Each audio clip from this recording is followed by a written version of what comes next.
Get out of here. Leave? I warned you over the phone. If you dare to reprimand my daughter again, you'll have to leave. You ignored my warning, so kindly, get out. That's absurd. I'm shocked by Emily, my sister-in-law's, unreasonable demand, at a loss for words. Seeing me silent, Emily continues her tirade. You're just my brother's wife, an outsider. Stop pretending to be part of our family. Hearing these words from Emily shatters something inside me.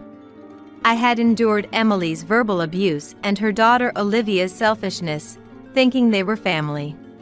But now, all the things I did with their interests at heart have been entirely negated. I have no reason to respect Emily and Olivia anymore. All right. I'll leave. I reply calmly and start packing. Emily and her daughter Olivia laugh heartily at my situation. But they won't be laughing for long.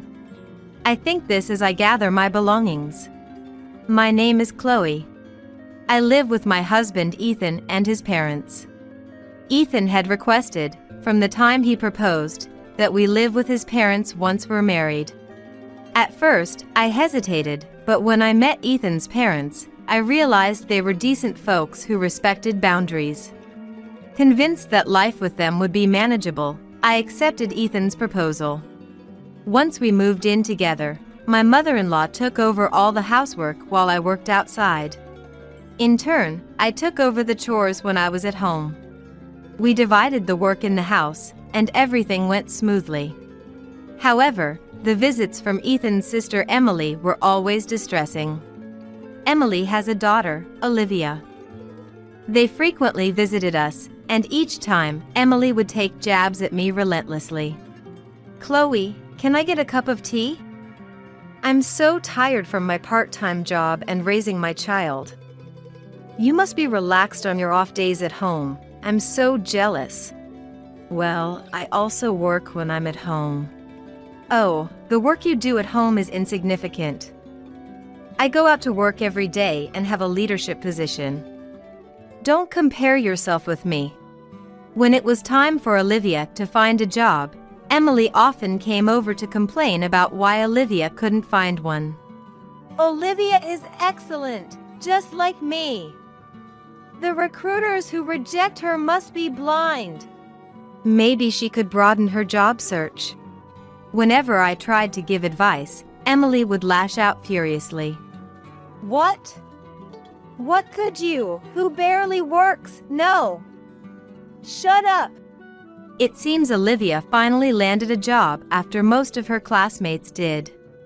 Olivia and Emily came over to report the good news to my mother-in-law.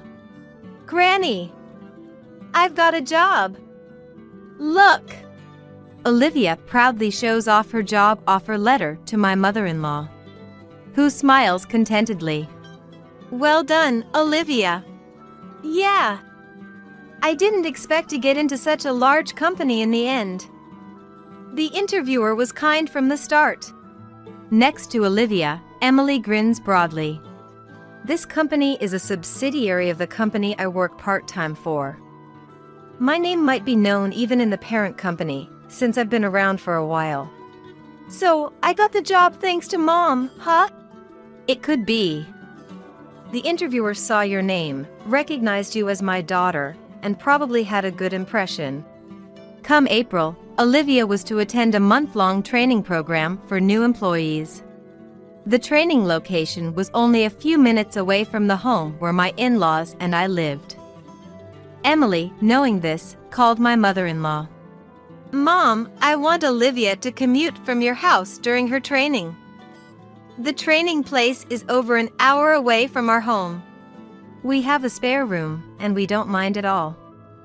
Let me just check with Chloe. Do you need to ask Chloe? Well, but... That's your house, right? Chloe's just living there.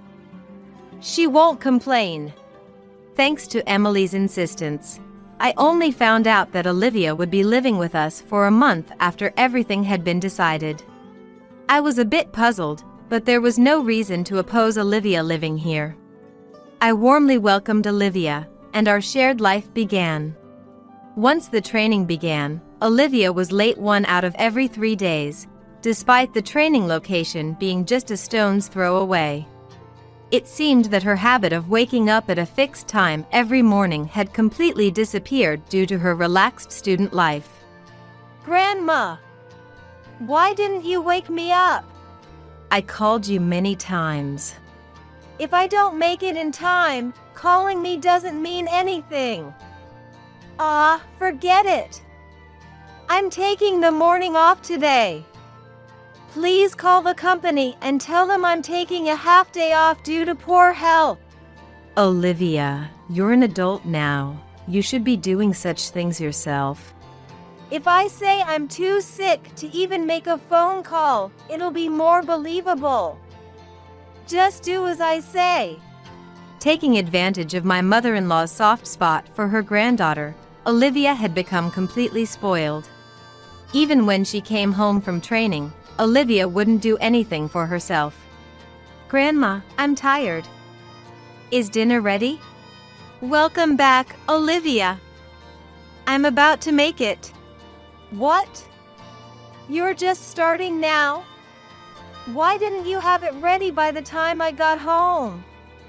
I'm tired and want to eat right away. You're so thoughtless.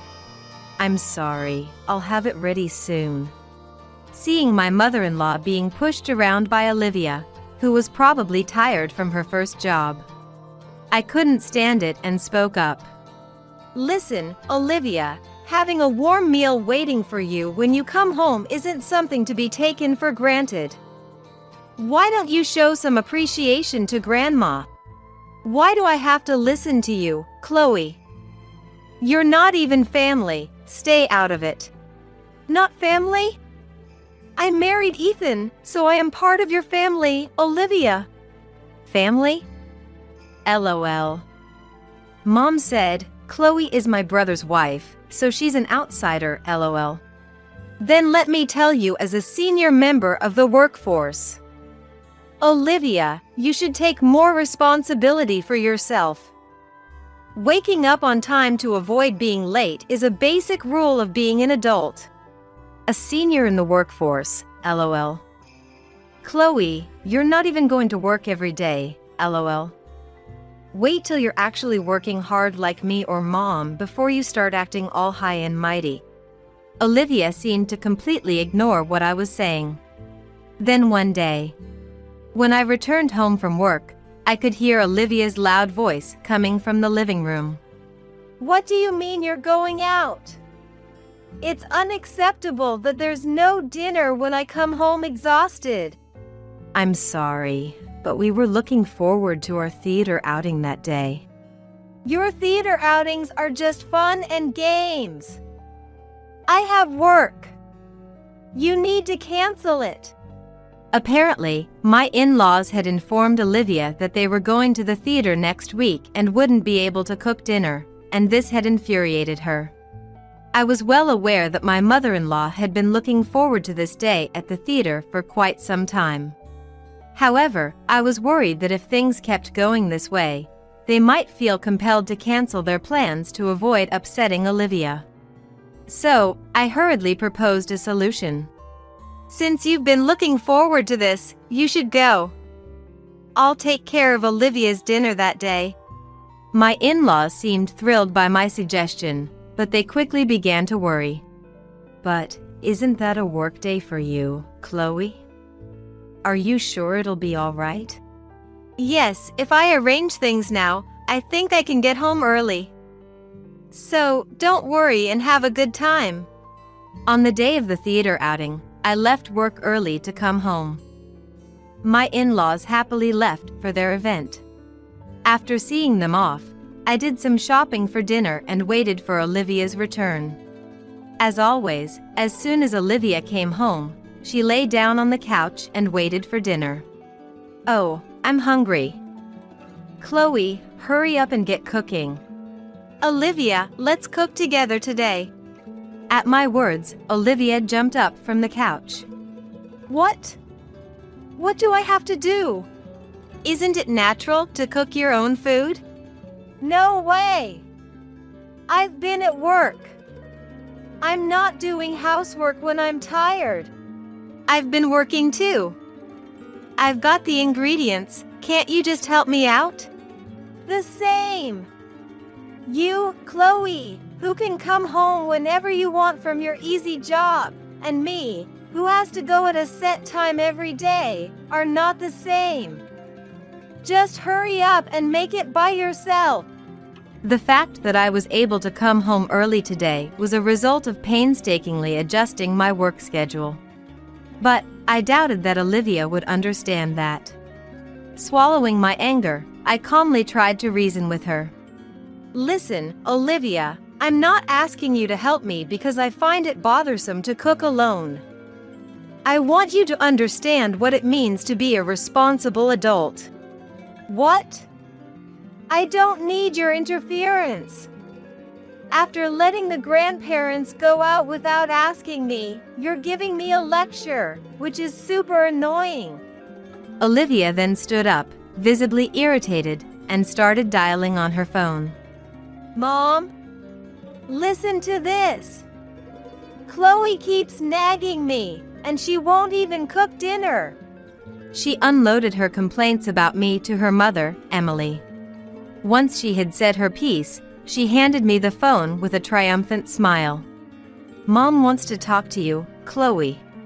As I took the phone, Emily shouted at me angrily. Listen here. Who do you think you are, talking to my daughter like that as my son's wife? If you continue to cause problems for my daughter, I'm going to ask you to leave that house. It's not about causing problems. All I wanted to do was impart some sense of responsibility to Olivia as a working adult. So, you're trying to lecture on being a responsible adult, Chloe? You're not even a full-time employee.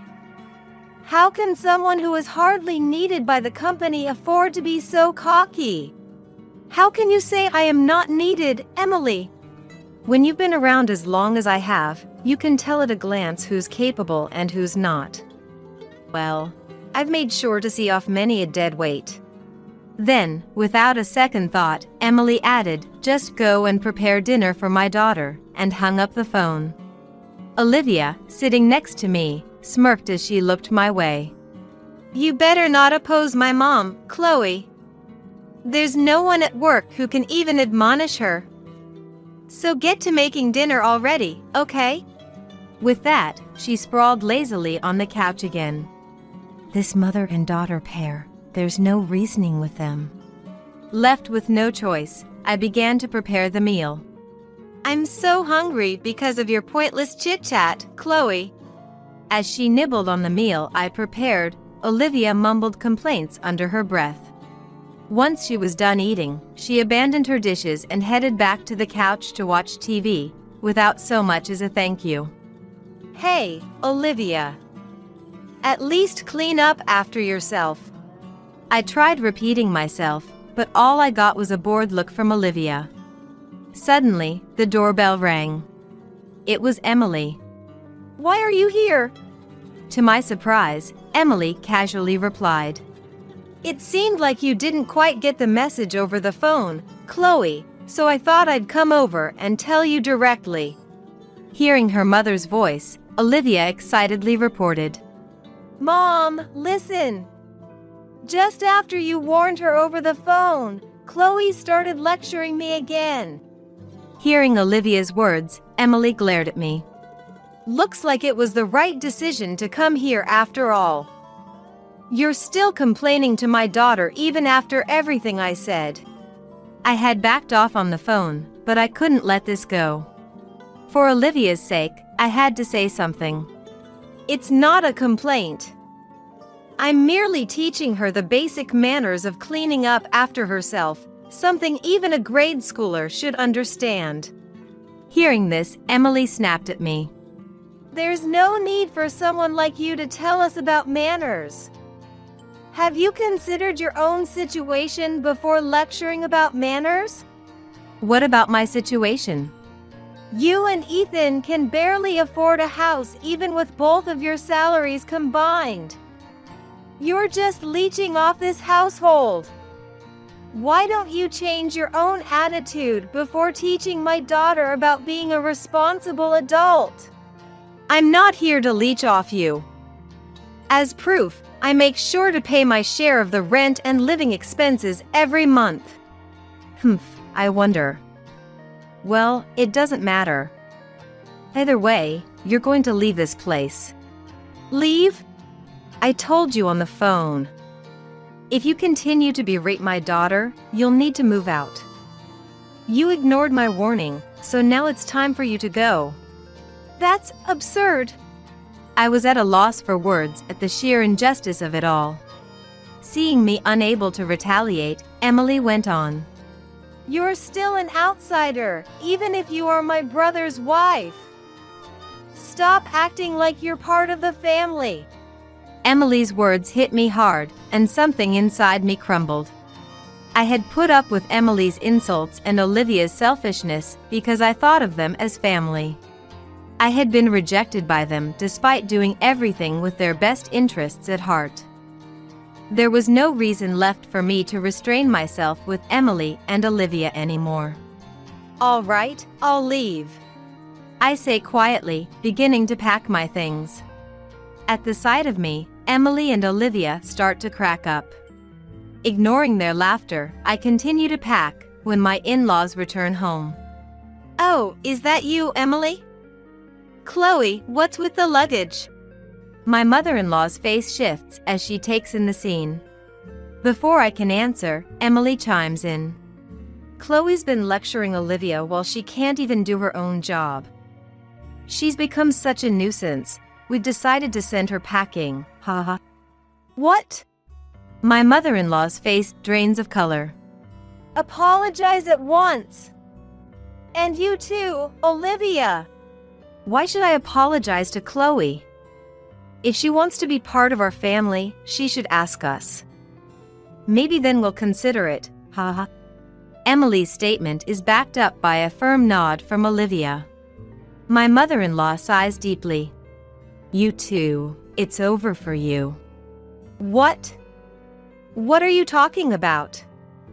The one who's done is Chloe, right? She's the one being cut off from our family. Emily's brazenness leaves my mother-in-law shaking. Do you even realize who made it possible for Olivia to get her job? That's me, the part-time manager. Emily tries to puff herself up, but my mother-in-law interrupts her. No! It's not like that at all. It's because Chloe, who's an executive at the corporate office, recommended her to human resources. Wah, that's a lie. Chloe barely does anything. She's home half the week. Facing the confrontational Emily, I reveal the truth. I often attend executive meetings online, so I work from home. Then, did Chloe really get Olivia her job? I really wanted Olivia to find a job on her own, but she begged me for help. Why? Why didn't you say anything? I wanted Olivia to start at the same place as everyone else, to work without any advantages. It was better for her not to know that I was an executive at her company. So, did Mom and Dad know this from the beginning? I had asked your parents and Ethan to keep my position a secret. Emily, since you always assumed I was incompetent, you never showed interest in my work, so there was no need to tell you. So, you're telling me I've been disrespecting an executive at my own company this whole time? Olivia, now aware of the truth, goes pale. That's right. Thanks to my concealed identity, I got to learn a lot about how new employees like to fake illness and such. Ha ha ha. Please, please don't tell anyone about this. I coldly say to the desperate Olivia. You know, I thought I'd let it slide because it's a family matter, but it seems like I'm not considered family to you too. So, I can't stay quiet if it's something that will harm the company. But I will be assigned after the training. Exactly. Olivia, you're lacking awareness as a working professional. Moreover, you're not willing to accept others' opinions. We can't let you interact with customers with this attitude. Emily, in her panic, clings to me. I'll take back what I said. Olivia is Chloe's adorable niece. Don't report anything that would harm her situation. Emily, don't you think you should worry about your own role? What? Your part-time team's high turnover rate has been repeatedly brought up in the parent company's meetings. If it comes to light that you, as the manager, are forcing part-time employees to quit, it's going to be a big problem. Emily remembered her own words and her face tightened. Wait, that's a misunderstanding. I was just guiding the unproductive part-timers, and then they quit on their own. I'm not responsible for this. Well, that can be investigated. We have a meeting next week with your company's board members. We'll report this and have it thoroughly examined. No way, my hard-earned managerial position. Afterwards, I decided not to leave the house after being persuaded by my mother-in-law, but I did report Olivia and Emily to the company. Olivia ended up attending a training center in the mountains for retraining for 6 months, while her peers were assigned positions one after another. It seems she was thoroughly drilled on the basics of being a professional. Emily's workplace underwent an audit at my direction. With complaints from other employees and testimonies from those she had forced to resign, it was found that Emily was using her position of authority to cause a lot of stress to those around her. As a result, Emily was fired. Emily seems to have started a new job to cover her living expenses. However, since she's only ever worked at one place before, she's having a hard time getting the hang of her new job. Despite this, she still acts high and mighty and seems to be on the verge of getting fired from her new job as well. At this rate, her life will likely continue to be difficult. On the other hand, I continue to live peacefully, sharing household chores with my in-laws as usual. This incident seemed to have taken quite a toll on my mother-in-law. Chloe, I'm sorry. Because I've spoiled Olivia and Emily, I made you go through such unpleasant experiences. No, it's fine. I was happy that you stood up for me. Having had a good talk with my in-laws, I feel that our bond is even stronger than before. Even though my sister-in-law turned out to be a challenge, I look forward to continuing to live with my mother-in-law, maintaining our good relationship. I have $1.50. Can you take me to where Mommy is in the sky? Standing in front of the bus driver, little Eliza pulled out her wallet from her backpack and offered the money to the bus driver. That's... Confronted with Eliza's earnest gaze, the bus driver looked at us, bewildered. Eliza, come here. I hugged Eliza and explained that it takes more than a bus ride to go where Mommy is now. That Mommy is in the sky because of something I said too casually. Believing my words, Eliza had been desperately figuring out a way to see Mommy. I thought I was being supportive, but I hadn't understood Eliza's feelings at all. Learning of Eliza's thoughts made my heart feel like it was about to burst. All I could do was hug Eliza and wait for her to calm down. Then, a voice from behind. Ready to go? Huh? Both Eliza and I looked up in surprise. There stood my husband, Charles, with a stern face. Let's go. Charles, wait, where are we going? Without answering my question, Charles, still looking grim, dragged Eliza to a bus parked nearby and boarded. My name is Stephanie. I met Charles, who is 2 years my senior, through a friend when I was 20. Back then, I worked at a deli. One day, right at 11 a.m. when the store opened, 2 men entered. Stephanie? Whoa, you scared me. You work around here? My office is about a 10-minute walk from here. We have a meeting in the afternoon, so we thought we'd grab an early lunch. Ah, this is my colleague, Charles. He recommended this deli. Next to my friend Raymond, a man named Charles greeted me. Ah, I know this guy.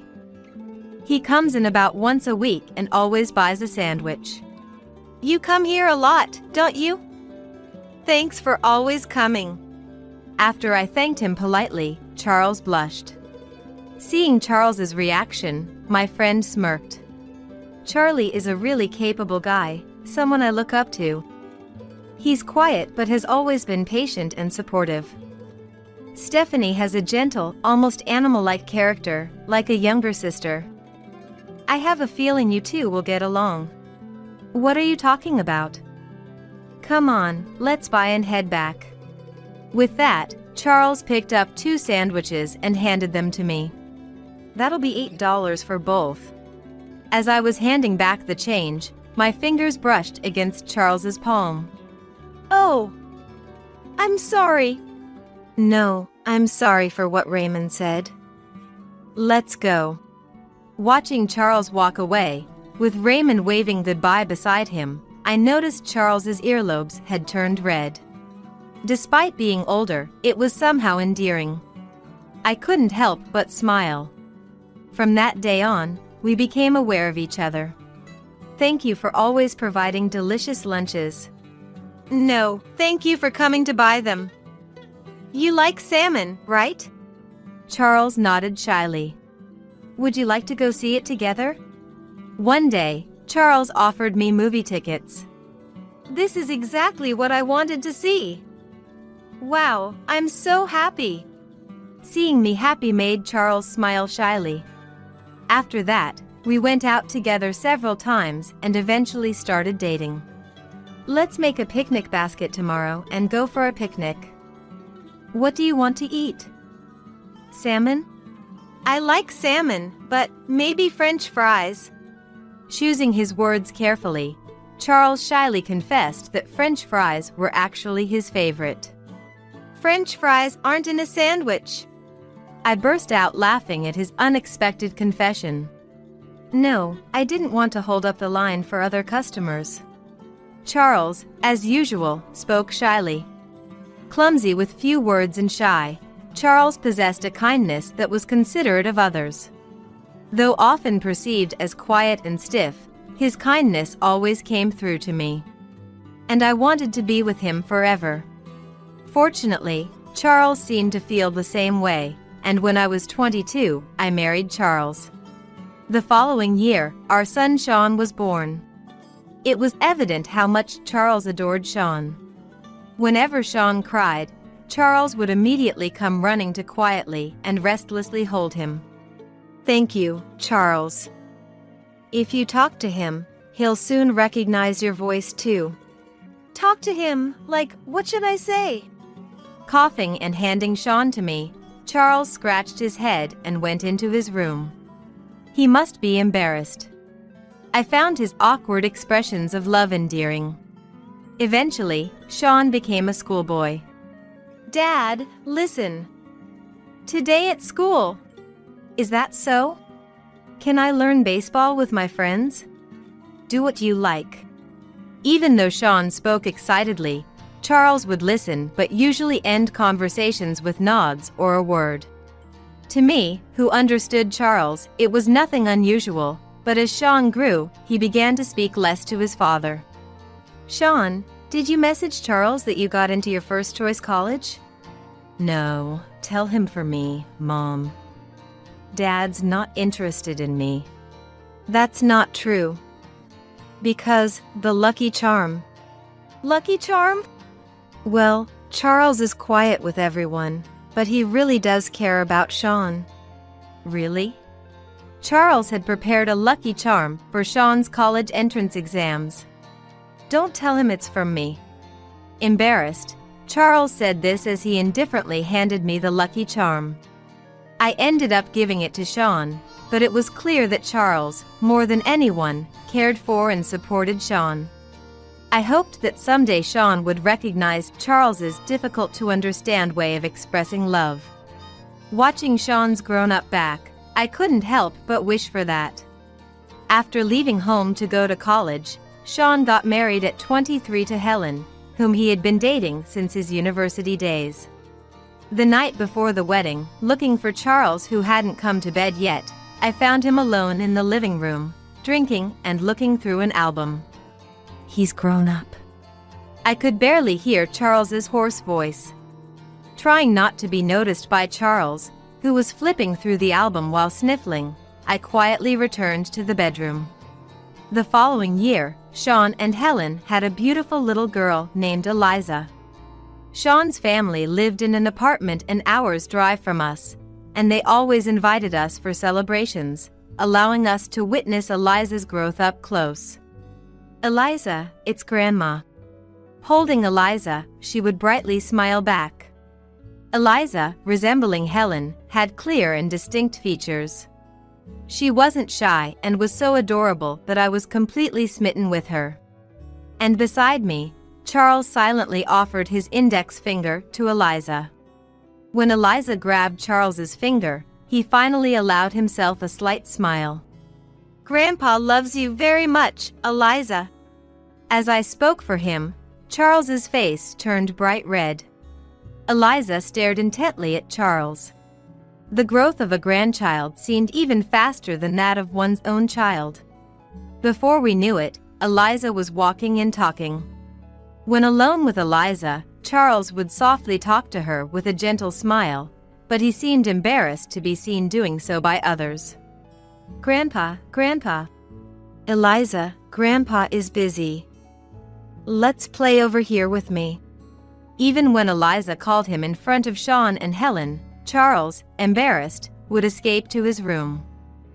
I watched this with a mix of amusement and exasperation. However, Sean sighed beside me. "Does Charles have a hard time with little kids? I think he just doesn't like the noise. I barely have any memories of playing with him either. Maybe we shouldn't bring her over." That's not true at all. Hearing Sean and Helen's conversation, I vehemently denied it. Charles cares deeply about both Sean and Eliza. "Really?" With a look of skepticism, Sean stared at the closed door of Charles's room. I wished the family could understand the kind, family-oriented man that Charles was, but how could I make them see? I was at a loss. Afterward, Sean seemed to continue harboring feelings about Charles's behavior, but Helen saw things differently. "This is a matching towel for you and Eliza, if you'd like to use it." Helen handed Charles a bath towel. A cute towel with a bunny pattern. Far removed from Charles's stiff personality, I couldn't help but laugh. "Ah, thank you." That's all Charles said before he quickly retreated to his room. I wondered if Helen noticed the slight softening in Charles's expression. Helen continued to make an effort, speaking to Charles whenever she could. "Helen, thank you for everything with Charles." I expressed my gratitude to her when Charles wasn't around. "Eliza loves Charles so much." Children have sharp instincts, don't they? I wanted to get to know Charles better myself, so I've been trying to engage more actively," she said cheerily. I was glad Helen was such a wonderful person. Sports days, school performances, summer vacations, Christmas. At least these 4 times, we could meet Sean's family, and each time, we were overjoyed to see Eliza growing up healthy and happy. However, our happiness was abruptly shattered. Helen was killed in a car accident on her way home. "Hello, Mom, Helen." Helen. It was a pleasantly cool autumn evening, just a month before Eliza's 6th birthday, when Sean called us. We rushed to the hospital. There, we found Helen, already cold. Beside her was Sean, sobbing uncontrollably in public. It seemed Eliza was still at the childcare center. "Mom, stay with Sean.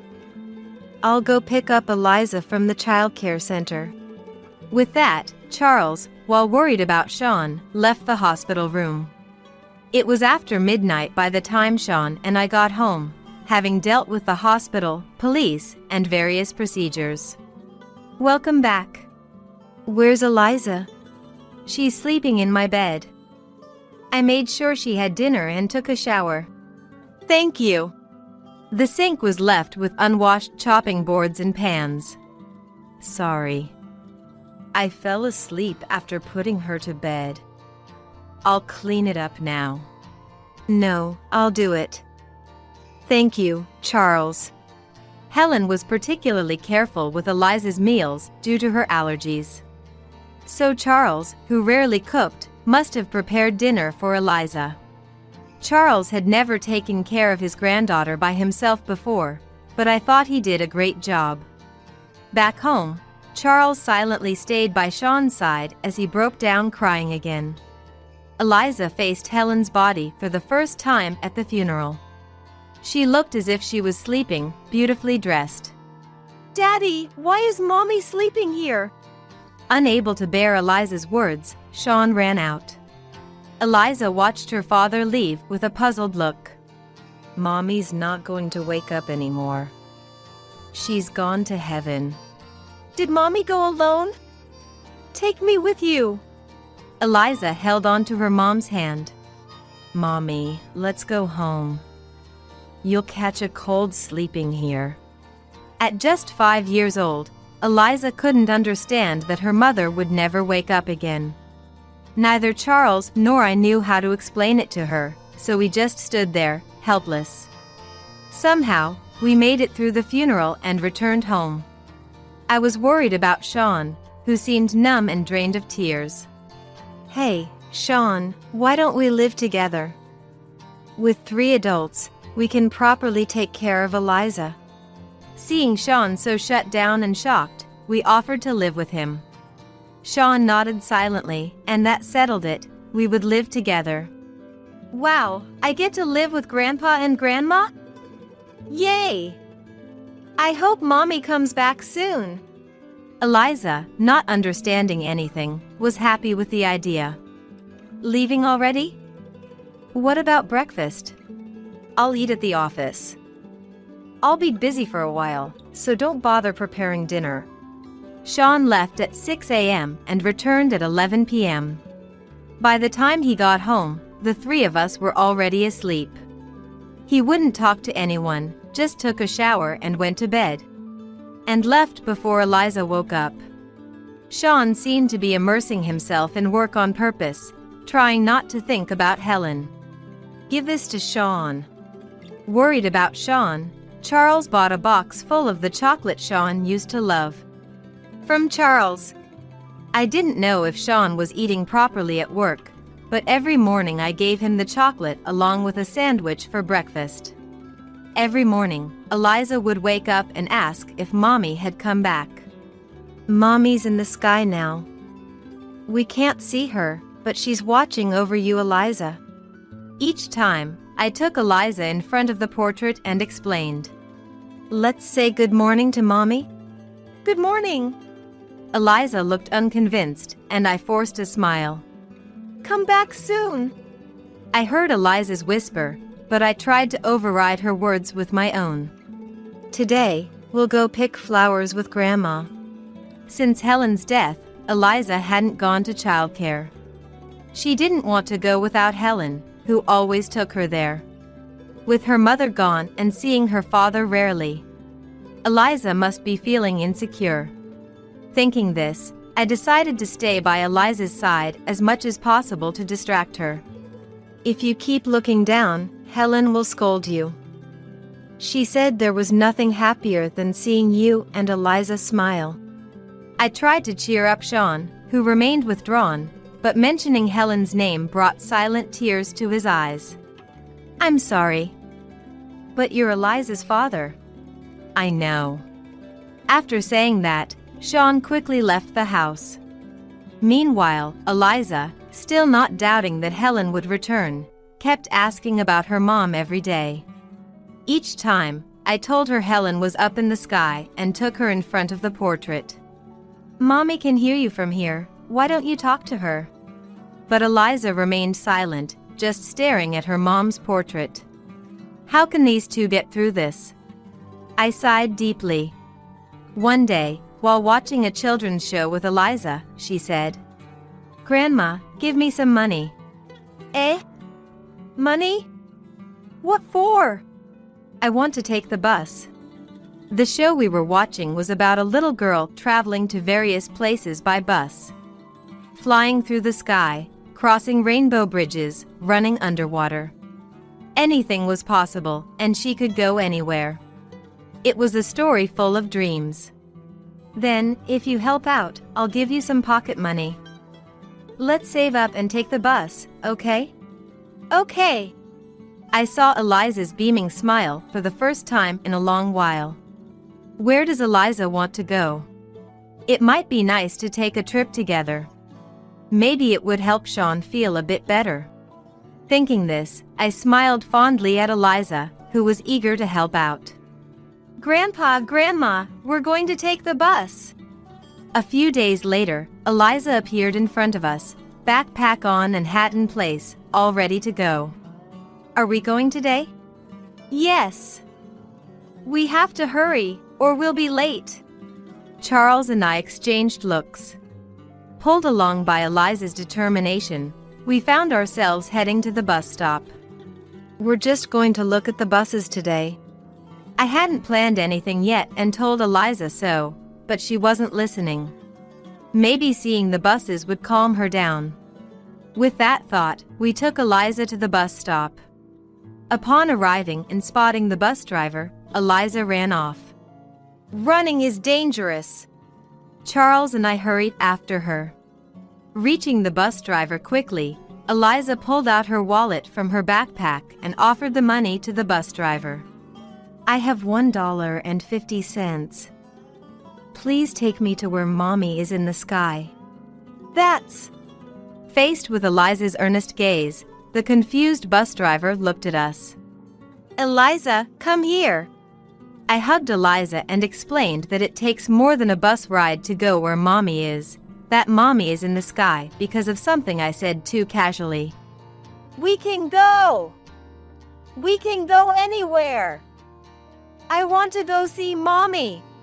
Eliza cried, arguing that since the bus on TV could fly, taking the bus meant she could go see Mommy in the sky. Believing my words, Eliza had been desperately figuring out a way to see Helen. I thought I was being supportive, but I hadn't understood Eliza's feelings at all. Learning of Eliza's thoughts made my heart feel like it was about to burst. All I could do was hug Eliza and wait for her to calm down.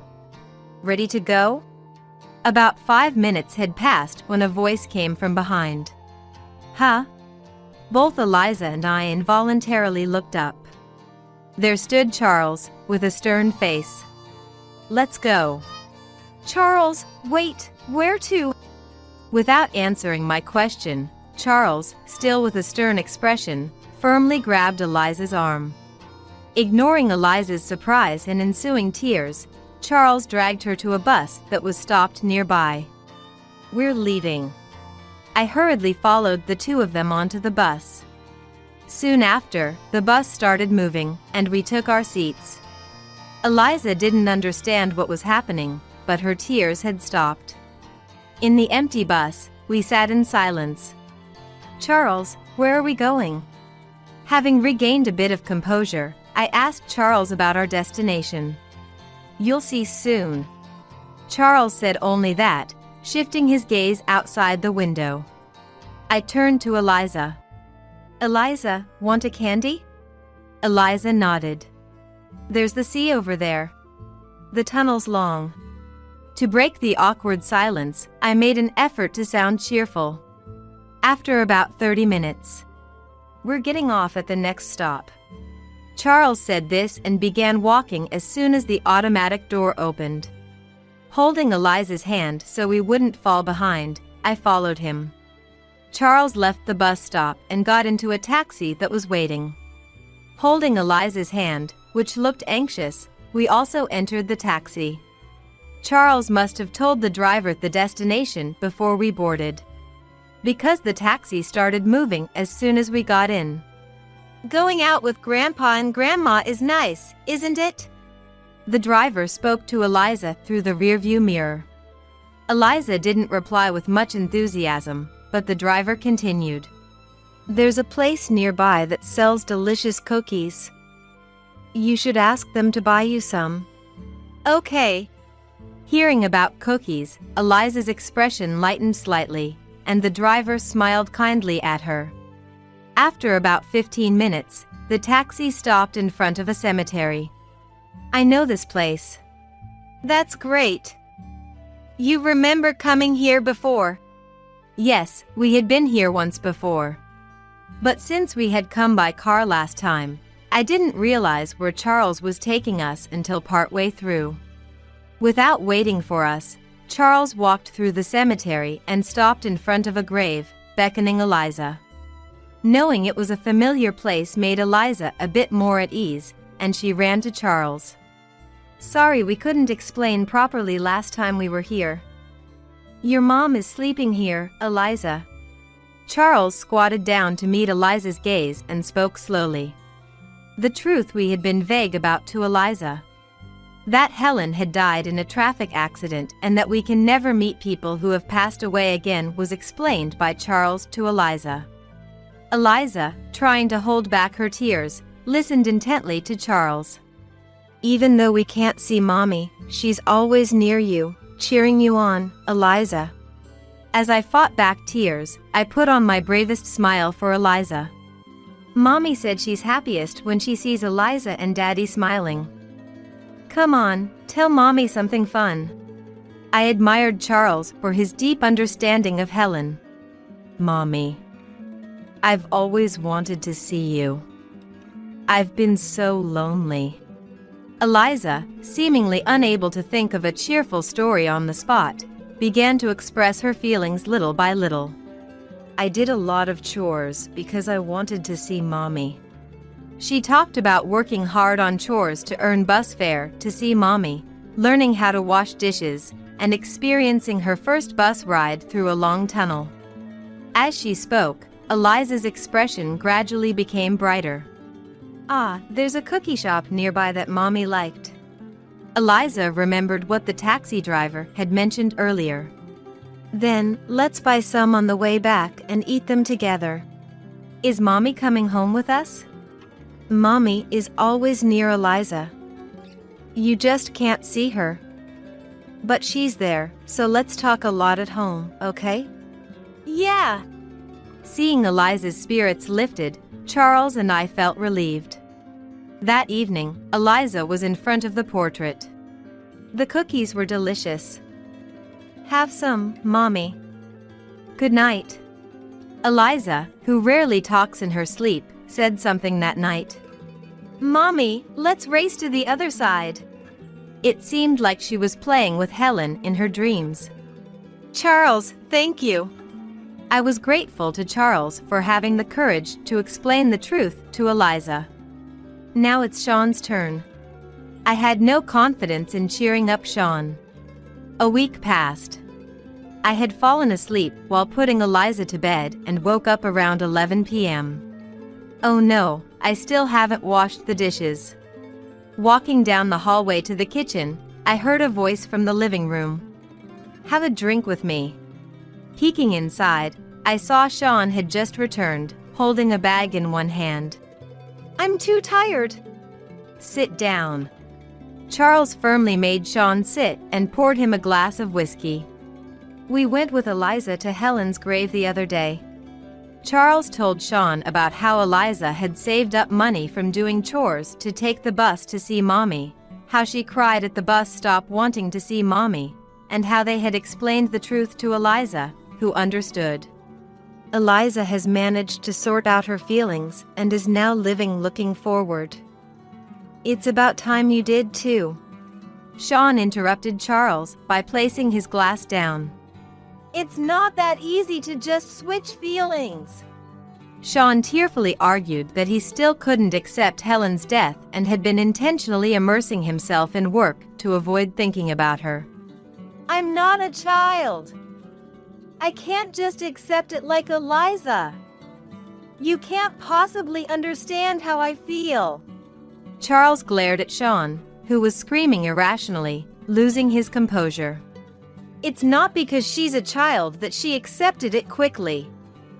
Eliza struggled for a long time before she could accept it. On top of losing Helen, her father, you, weren't around either.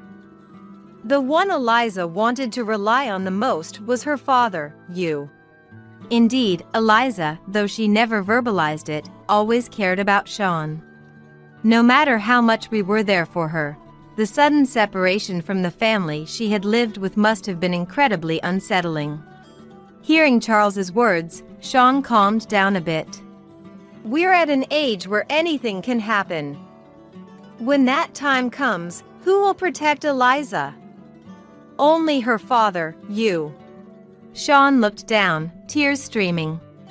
Pour all your love into Eliza, for Helen's sake.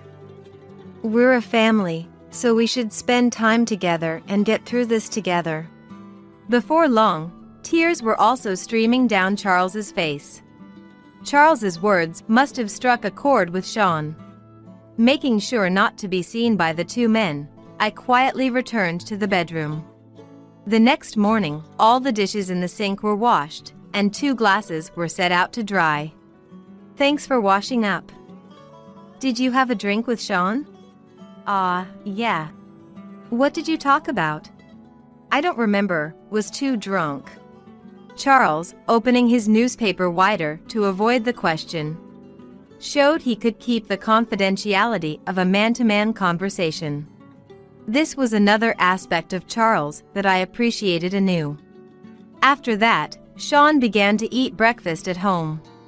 Good morning, Daddy. Eliza, overjoyed to see her dad in the morning, was lovingly patted on the head by Sean. Eliza, want to go to the childcare center together? Let's go.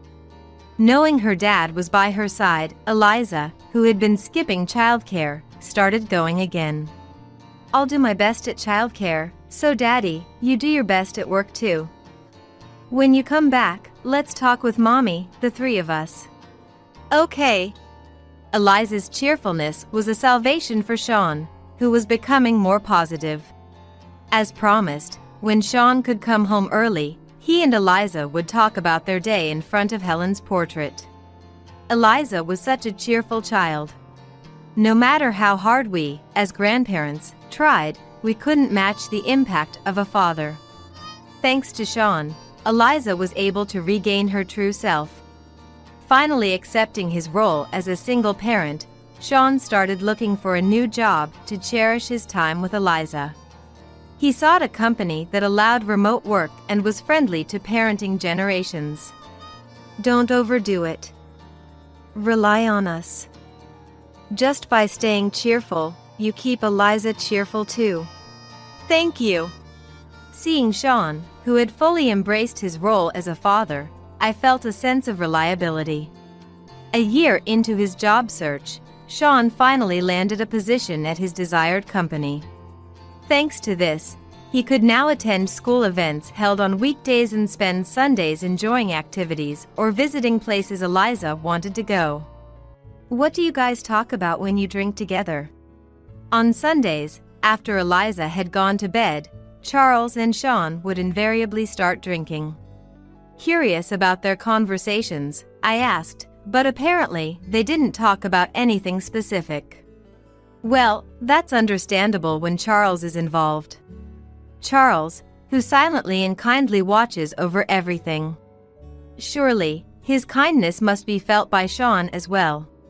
Perhaps for a father and son who understand each other, words are unnecessary.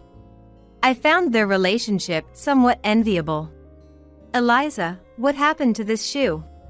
One day, I noticed an unfamiliar, cute pair of shoes at the entrance. Grandpa bought them for me. They're my favorite sky blue. Charles, sitting on the sofa, blatantly avoided my gaze. It's fine to buy them, but why did Charles look away from me? These pencil cases, notebooks, socks, and hats were also bought by Grandpa. So many? Indeed, last Saturday, when I was at the optometrist, they had mentioned going out together. Probably, Charles couldn't resist his adorable granddaughter's requests. Imagining the scene, I couldn't help but laugh. What's so funny? Nothing. Grandpa is just so kind. Eliza smiled and nodded. Grandpa told me to be like Mommy, so I have to try my best. Like Helen? According to Eliza, Charles had told her to admire Helen for her thoughtfulness, her ability to treat everyone equally, and most importantly, her conviction that her family's happiness was her own. The towel Mommy gave me, Grandpa still keeps it safe. He said it's his treasure. I was surprised that Charles had so clearly expressed his feelings to Eliza. Charles, who empathizes with others and tailors his approach to suit them. Whether it's silently drinking with Sean or explicitly communicating with Eliza, both aspects are charming facets of Charles. Now, over 30 years into our marriage, discovering new aspects of Charles's charm, I've fallen for him all over again. Come on, hurry up. Daddy, don't forget to buy the cookies. Today is December 7th, Helen's monthly anniversary. We've made it a tradition to visit Helen's grave as a family of 4 on this day. This time, at Eliza's request, we took the bus together. Eliza, braving the cold to clean the grave. Thank you. Did I look like Mommy? You did look like Mommy. Eliza, praised by Charles, was visibly delighted. Sean watched Eliza with a smile. Our family can smile like this. So Helen, please be at ease. Please continue to watch over us 4. Opening my eyes, it felt as if Helen was also enveloped in this warm atmosphere with us.